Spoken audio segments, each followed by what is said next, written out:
দৃষ্টি যোজন যোজন দূরে, অজানায় খুঁজে ফেরা হারিয়ে যাওয়া স্মৃতি। বয়স ১৩ ছুঁই ছুঁই, অথচ পরিবার পরিজন ছেড়ে হাজার মাইল দূরে এক অজানা গন্তব্যে। কে আমি, কোথায় বাড়ি, কোথায় আছি, কিভাবে এলাম, এমন হাজারো প্রশ্ন নিয়ে একঘরে বুঁদ হয়ে আছে কিশোর মন। যে বয়সে পরিবারের সঙ্গে হেসে খেলে বেড়ানোর কথা, সেই বয়সে ঠিকানা হয়েছে দাতব্য সংস্থার আশ্রয় কেন্দ্রে। বলছি মাহির সেগালের কথা। তার ভাষ্যমতে নিজের জন্মস্থান ভারত থেকে পাচার চক্রের হাতে পড়ে চলে আসে বাংলাদেশে। গত ৩১ মার্চ বিমানবন্দর এলাকায় উদ্দেশ্যহীন ঘুরতে দেখে তাকে হেফাজতে নেয় পুলিশ।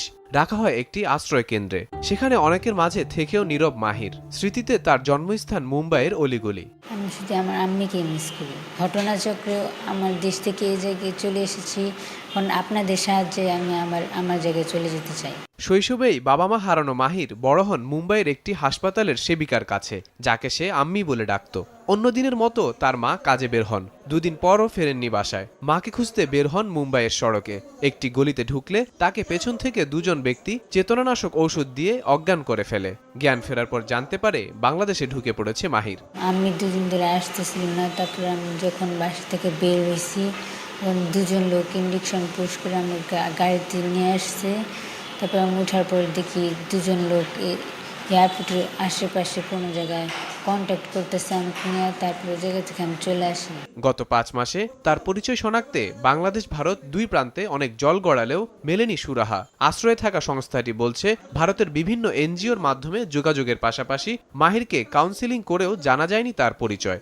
এই শিশুটি একটা বিশেষ শিশু হওয়ার কারণে এবং যেহেতু এটা বিদেশি শিশু, এখানে কিন্তু আইনি কাঠামোর মধ্যে আমরা পড়ে গিয়েছি এবং আমরা সংশ্লিষ্ট থানাকে এই বিষয়টি সবসময় অবহিত করি এবং থানাও এটা কোর্টের মাধ্যমে, যেহেতু এটা ইন্টারন্যাশনাল একটা ইস্যু, চাইল্ড ট্রাফিকিং বলি বা এটা রিপ্যাট্রিয়েশনের একটা সুযোগ, রাষ্ট্রীয় পর্যায়ে এটা চলমান প্রক্রিয়া আছে। কিন্তু শিশুটি বর্তমানে আমাদের ঠিকানা শেল্টারে এখনও আছে। কিন্তু আমাদের একটি সীমাবদ্ধতা আছে যে ৩-৪ মাস হয়ে গেছে, আপনি জানেন ইতিমধ্যে।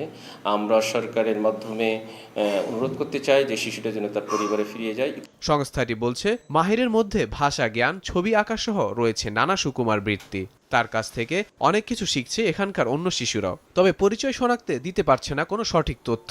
যেই স্মৃতিগুলো তার ভাষা মনে আছে, সেগুলোই সে সেই খাতাতে নোট রাখে এবং সেগুলোই আমরা টুকরো টুকরোভাবে জোড়া দিয়ে আমরা সেই রেকর্ডগুলো নিয়েই আমরা আমাদের ইন্ডিয়ান ফ্রেন্ডের সাথে কথা বলে তাকে ফাইন্ড আউট করার চেষ্টা করেছিলাম তার পরিবার।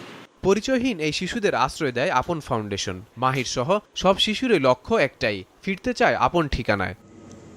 পুলিশ জানিয়েছে, আইনি প্রক্রিয়া, ভারতীয় হাইকমিশন, আদালত হয়ে সর্বশেষ সমাজসেবা অধিদপ্তরের নির্দেশনায় তাকে পাঠানো হবে মিরপুরের শিশু পরিবারে। হাসিবুল হাসান, সময় সংবাদ, ঢাকা।